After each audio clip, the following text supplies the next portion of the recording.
Hello YouTube, it's me Anna Bella here today, and I'm doing my first Doctor Who figurine collection review of, well, end of 2015, and I'm going to class this as beginning of 2016, even though it isn't, but there it is. We've got two classic Doctor Who figures this time. We've got part 62 and part 63.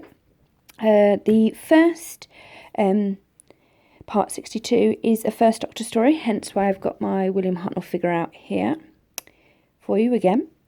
And I've also got the new figure, which is a Sensorite.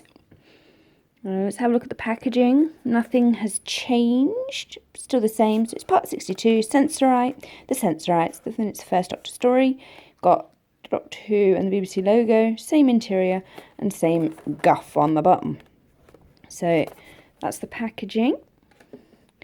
Do the magazine next, because I like doing the magazine. So there's the Sensorite. It was a black and white story, obviously, and it was first broadcast the 20th of June 1964. So this is a year after the series began in 1963.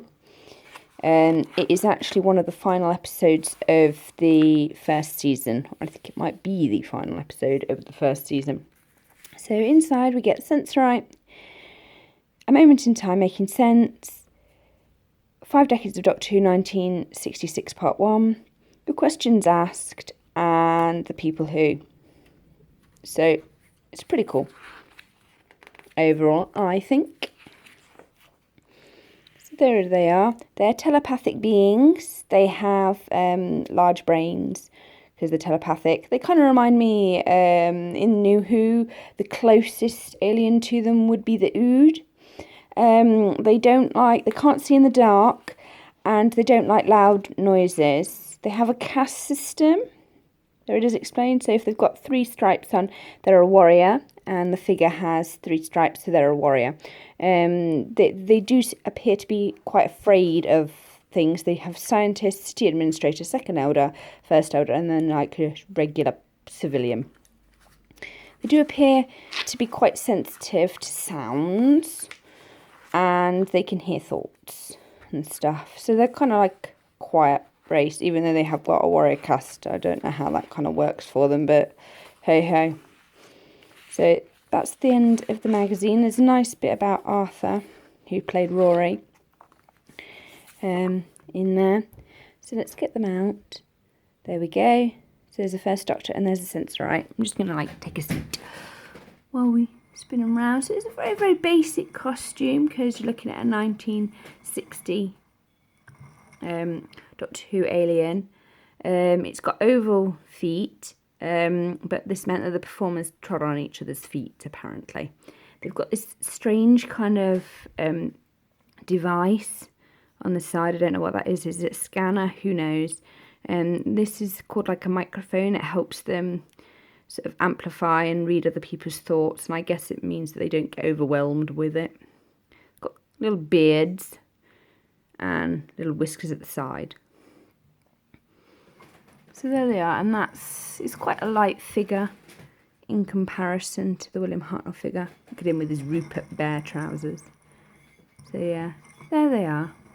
So that's part 62 for you, top view. So there you go. That's that, really. Just take them off there. Okay. The next part is part 63. And it's a Tom Baker 4th Doctor story. And this was aired on the 19th of April 1975. And it's called The Revenge of the Cybermen, and then it's a bunch of tin soldiers, and it is the cyber leader figure. So we'll have a look at the packaging. So there it is, The Revenge of the Cyber Leader, part 63, 4th Doctor story. Nothing untoward there. Boop. And I've got all of the Cybermen out, so you can see like their evolution. I'm actually, as this collection's gone on, you can really see that the Cybermen are sort of like the poor man's Dalek in comparison to the Daleks. So there you've got Cyberman 1, there he is, still with human hands. Cyberman 2, his ping pong balls on. And then Cyberman 3, then this one. And this one is actually a really important figure, because its design is the design that was patented and used again and again when referring to the Cybermen. So it is their major design. And then you've got this one from Earthshock, that 5th Doctor. And this is where the Cybermen really sort of like begin to develop their kind of strong, steely look that was used to great effect under the 10th Doctor. This is my favourite type of Cyberman. But it took until New Who to get the Cybermen right. And then there's the Cyber King, of course, from that Christmas special. And here we have the Iron Man Cyberman, which has gone all silvery. I love the skeleton on it. But why they've got a blue button in the middle of the chest, I don't know. And why is it crossed? I blame Iron Man. I really do. I like the fact that they can fly. I think it is a cool thing for them to be able to do. But I'd really like to see an episode where they were just like the baddies, like it used to be, like they were going to take over the Earth or something, and not be like used as pawns. Okay, so let's do the magazine. So this is 1963. There we go. Cyber Leader, A Dish Best Served Cold. 1966, Part 2. The Big Ask Your Questions, Answers, and the People Who. Julie Gardner. There we go. So this is a very important look for them. It kind of defined them. And it was the first time that a Cyber Leader actually had black painted on. Initially, they wanted to do something with electronics and lights, but because of the technology at the time, that proved difficult. They couldn't do it, so they just painted it to show the difference. I don't kind of get... I find it funny that Cybermen are sitting down. Looks like they're eating at canteen, and he's like going to serve them some food. Sorry. They're clearly not. They're at workstations. So yeah. Okay, 1996, Dolly the Sheep was the first animal cloned. Cloning is, of course, banned because the adult cell that they use is old tissue. So when the clone is born, it's the same age as the adult tissue. So if the adult sheep was like 5 years old, the clone would already be 5 age-wise, but still be a 5-year-old lamb, if that makes sense. And obviously that means that they age quicker and it causes complications to their health, which means that cloning is unethical unless you took like the stem cell from a freshly born baby, and that kind of takes us into really, really scary territory. I'm not talking like a baby human, I'm talking about like an animal, and that's very, very difficult to do, and it's complex. So they're banned. And human cloning is, of course, banned, and animal cloning, because it's just not cost effective. It costs too much, and the clones don't last long enough because of cellular deterioration. Anyway, enough with the science. Oh yeah, Spice Girls came out.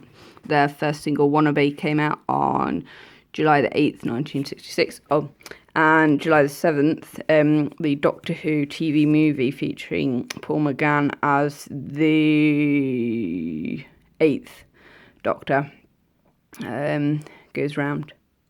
So that's cool. Cool. Big ask. And then we've got Julie Gardner, which is all about how she brought back Doctor Who with Russell T Davies, along with Torchwood and Sarah Jane Adventures. Awesome! Yeah, I'm going to leave that revelation till later. Okay, dude, here we go. He's a fairly robust figure. He's a nice shiny silver, as any self-respecting Cyberman should be. He's got a nice black hat because he's the boss. He's like in charge. And they describe him as a sophisticated cyber chap. In the script they did. So here he is. He's looking kind of cool, and I hate it when it won't focus. Yay, focusing. We love it when it does that. So there he is. So like a top view for you. Spinning him around. He's pretty epic. Let's put him with the Cyberman that started it all. And you can really see that we have come on in leaps and bounds. It no longer looks like someone's just gone into the kitchen like and attacked the microwave and strapped on some kitchen utensils. And they've made the whole breathing chest thing much easier for them to control. Kind of like a bit Darth Vader-y in a way. See, so we look at this guy. The next one. Let's get him in order. There you go. See? Got this huge, massive panel that's like, ugh, must weigh a ton. And is that a fan? Yes, it probably is. Looks like a car engine. And then, see, it's much smaller here on this dude with his stuff. And then here, it's a little bit more pronounced. Look. Ping pong balls. Yeah, welcome to British sci-fi. I'm going to terrify you all with ping pong balls, aren't we? Daleks and Cybermen. Yep. What do you need to scare kids? Ping pong balls, painted silver. Terrify children. So there we go. And there's like the next one. So, yeah. And then, there you go. So you've got this slowly. So development of the handles. The handles have always been there. I really miss the handles in modern Cybermen. I think they should come back in a big way. Don't kind of know why. So there they are, the early dudes. So that's the first, second Doctor, fourth, and then you see this huge leap with the fifth. You really do see it, because this is a cyber controller from Earthshock, and look at that, it's completely different. It's sort of like gone completely, this whole business of tubing and wires and buttons you can press at the front. And you've clearly got like snow boots on, and it's kind of like wearing a NASA spacesuit, only that it's silver. So yeah, you can really see, and then they're carrying a gun, which is unusual because in this, in the fourth Doctor's Revenge of the Cybermen, they had the guns in their heads, so they put the guns there, so they didn't actually make them carry a gun, because they thought that the guns would be built into them as they're cybernetic, naturally. And it took till New Who to get the Cybermen using their hand to delete people. You will be deleted, delete. So yeah, there is this clunky monkey. I think this is the best design. I really do. There he is, cyber controller, looking epic.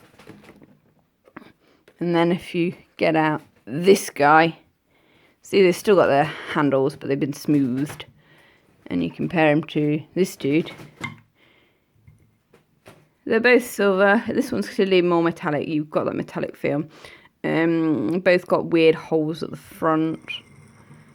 Yeah, you can see, and you can see that this one's got like its gun built in to his hand there, whereas this one, its hands automatically like delete, but we don't quite know why.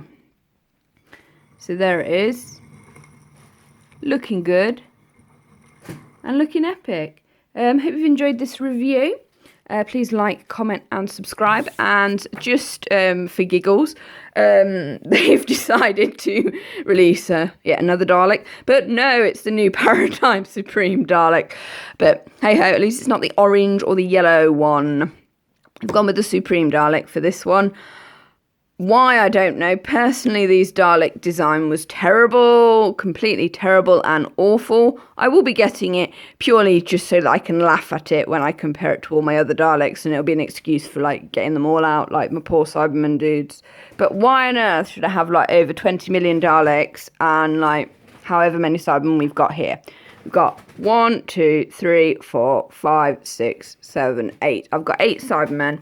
Can I have a cyber shade, please? That would be so cool. Or maybe some cute little cyber mats at some point. All the way like cyber mats to cyber mites. That would be so cool. So yeah, this is the end of my review. I'm going to put the first Doctor here, Sensorite there, and the 5th Doctor Cyberman there. and give them a final spin for you guys, because I can. So hope you've enjoyed this. Like, comment and subscribe, and look forward to this. Oh boy, why? Bye.